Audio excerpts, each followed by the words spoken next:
جو لوگ اللہ تعالیٰ کے اتارے ہوئے احکامات کے بجائے دوسروں کے خیالات یا آرا یعنی رائے کی پیروی کرتے ہیں، ان کے متعلق ارشاد ہے سورہ شورى آیت نمبر 21، کیا ان کے لیے ایسے یعنی اللہ کے شریک ہیں جنہوں نے ان کے لیے دین کے وہ قوانین بنائے ہیں کہ جن کا اللہ نے حکم نہیں دیا؟ جب تک مسلمین اس ہدایت اور رہنمائی کے تابع رہے، ان میں دین کے معاملے میں کوئی اختلاف پیدا نہیں ہوا، لیکن جب انہوں نے مرکز سے ہٹنا شروع کر دیا تو ان میں اختلاف پیدا ہوئے، یہاں تک کہ ان میں فرقہ بندی شروع ہو گئی اور پھر لاتعداد فرقے عالم وجود میں آ گئے۔ فرقہ بندیوں سے بچنے کے لیے اللہ تعالیٰ نے ہمیں ایک بہت ہی آسان طریقہ بتایا ہے جو سورہ آل عمران آیت نمبر 103 میں موجود ہے، اور سب مل کر اللہ کی رسی کو مضبوطی سے پکڑ لو اور فرقے میں نہ پڑو۔ وَاعْتَصِمُوا بِحَبْلِ اللَّهِ جَمِيعًا وَلَا تَفَرَّقُوا۔ اس آیت میں فرقہ بندیوں سے بچنے کا ایک عظیم الشان نسخہ تجویز فرمایا گیا ہے، اور وہ یہ کہ تمام مسلمین اللہ کی رسی یعنی کتاب و سنت کو پوری قوت یعنی طاقت اور مضبوطی سے تھامے رہیں۔ کتاب و سنت کی راہ ہی ایک ایسی پرامن اور محفوظ راہ ہے کہ اس پر چلنے میں ایمان اور اعمال دونوں کی پوری حفاظت موجود ہے، اور اس شہراہ پر چلنے والا ہی آخرت کے خسارے یعنی نقصان سے محفوظ رہے گا، جبکہ اس راہ کے علاوہ دوسرے تمام راستے پرخطر یعنی ڈینجر پرخطر اور غیر محفوظ ہیں، یعنی کوئی محافظ نہیں ہے، اس پہ کوئی حفاظت کی کوئی گارنٹی نہیں، اور ان کی راہ کبھی بھی منزل مراد نہیں پہنچ سکتی۔ چنانچہ اللہ تعالیٰ نے اس بات کی وضاحت ان الفاظ میں بیان فرمائی ہے جو آپ کو سورہ انعام آیت نمبر 153 میں مل جائے گی۔ یہی میرا سیدھا راستہ ہے، لہذا تم اسی پر چلو اور دوسرے راستوں پر نہ چلو کہ وہ اس راستے سے ہٹا کر تمہیں پراگندہ کر دیں گے۔ آج بھی مسلمین کے متحد ہونے کا ایک ہی طریقہ ہے کہ وہ سب اپنے اپنے اختلافات چھوڑ کر اسلام کی اس عظیم الشان شاہراہ پر اکٹھے ہو جائیں اور اللہ کی رسی یعنی کتاب و سنت کو مضبوطی سے تھام لیں۔ فرقہ کس طرح بنتے ہیں اس کی بھی تھوڑی سی وضاحت کر دوں۔ پہلے بتا چکا ہوں کہ کتاب و سنت کو مضبوطی سے تھامنے کی ضرورت ہے اور فرقہ بندی سے نجات ممکن ہو سکتی ہے، کیونکہ جہاں انسان صحیح راہ سے ہٹا وہاں وہ کسی باطل فرقے کی صف میں جا کھڑا ہوا۔ اس وضاحت سے معلوم ہوا کہ اسلام میں جتنے باطل فرقے بھی بنے وہ سب اپنی اصل یعنی کتاب و سنت سے منحرف ہونے کے بعد ہی عالم وجود میں آئے، اور اگر لوگوں کا منہج کتاب و سنت ہو جائے تو وہ مختلف علاقوں اور ملکوں کے رہنے والے، مختلف زبانیں بولنے والے اور مختلف صفاتی نام بھی انہوں نے اختیار کر رکھے ہوں،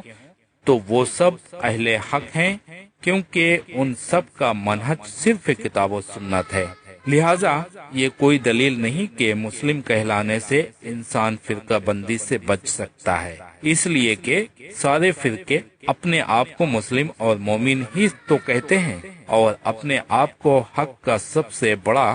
دعوے دار بھی خیال کرتے ہیں۔ مسعود صاحب کا خیال ہے کہ ان کی جدید جماعت کے علاوہ باقی تمام جماعتیں فرقہ ہیں، البتہ ان کی جماعت پر فرقہ کا اطلاق نہیں ہوتا، اور وہ فرقہ واریت سے دور ہیں، بہت دور۔ چنانچہ مسعود صاحب حذیفہ رضی اللہ عنہ کی روایت نقل کر کے فرماتے ہیں، اس حدیث سے معلوم ہوا کہ جتنی طائفہ جماعت المسلمین ہوگی باقی سب فرقے ہوں گے، ان پر جماعت المسلمین کا اطلاق نہیں ہوگا اور نہ وہ جماعت المسلمین کہلاتے ہوں گے۔ دعوت حق صفحہ 20 پر مسعود صاحب کی یہ عبارت مل جائے گی۔ حالانکہ لفظ فرقہ کے معنی بھی جماعت کے ہیں، اور بذات خود اس لفظ میں کوئی اچھائی یا برائی نہیں ہے، اس میں اچھائی یا برائی منہج کے لحاظ سے پیدا ہوتی ہے، اس لیے فرقہ باطلہ کہتے ہیں اس کو۔ اگر مختلف علاقوں کے رہنے والے اور مختلف تنظیموں اور جماعت سے تعلق رکھنے والے سب کتاب و سنت کو ماننے والے اور اس پر عمل پیرا ہیں تو وہ سب درست اور سیدھے راستے پر ہیں اور فرقہ ناجیہ سے تعلق رکھتے ہیں۔ کیٹیگری ہوتی ہے فرقہ بذات خود، یہ غلط لفظ نہیں ہے، فرقہ باطلہ اور فرقہ ناجیہ یہ کیٹیگری ہوتی ہے، اور فرقہ ناجیہ سے وہ لوگ تعلق رکھتے ہیں، اور اگر منہج کتاب و سنت نہیں ہے تو نام چاہے کتنے ہی خوش نما کیوں نہ ہوں، وہ سب فرقہ ضلالت سے تعلق رکھتے ہیں۔ امام عبداللہ بن مبارک رحم اللہ المتوفا 181 ہجری کا قول، امام عبداللہ بن مبارک رحم اللہ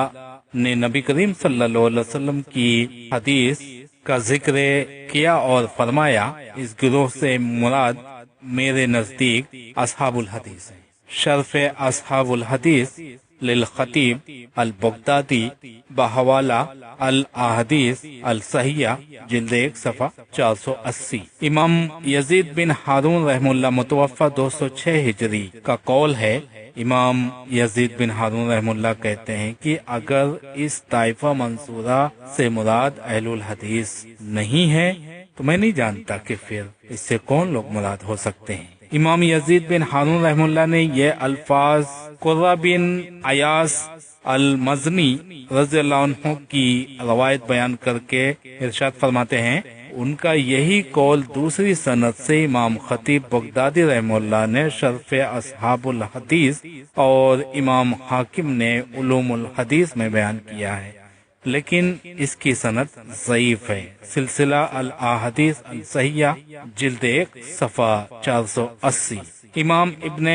حنبل امام احمد بن حنبل متوفا 241 ہجری کہتے ہیں، امام احمد بن حنبل فرماتے ہیں، اگر اس طائفہ منصورہ سے مراد اصحاب الحدیث نہیں ہے تو میں نہیں جانتا کہ اس سے مراد کون ہو سکتے ہیں۔ امام علی بن المدینی رحم اللہ متوفا 234 ہجری کا قول، امام بخاری رحم اللہ کہتے ہیں کہ امام علی بن المدینی نے فرمایا، اس یعنی حدیث کا مصداق اصحاب الحدیث ہیں۔ الترمذی مشکات جلد 3 صفحہ 1771 1771